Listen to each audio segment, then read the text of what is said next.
Hi, this is Mark with a quick update. This was a spookily accurate entry almost to the pip on the EURUSD. This one had been planned weeks in advance, if you recall. We were waiting for price to pull back up to this area. Only issue with this was the stop, but I used a combination of my longer term charts and also the day trading system I've been using. So we had the previous month's high, the previous day's high, and the 200 EMA all in the same area. So I had the stop up here initially. On this account, I have taken off most of the trade, moved the stop initially to entry, and now we'll move the stop for the balanced down here.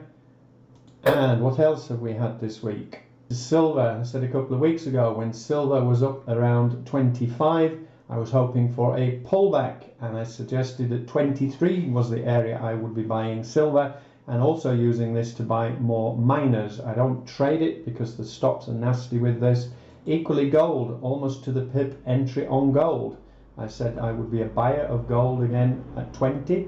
I actually managed to buy this at 1975 once again, within a few points of the entry. So another spookily accurate. This initially was 61.8 fib pullback. I'd suggested the move, and after the spike it became 78.6. So here, confluence 78.6 fib, 55 EMA in an uptrend was another winning trade.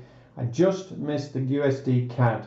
I had an order in up here for the spread. I missed the damn thing, and that sod's law dropped 230 pips. But again, all pre-planned in advance, not all hit. The EURCAD, nice setup for next week. Please like and share this video and subscribe to our channel. Have a great weekend. Catch you later.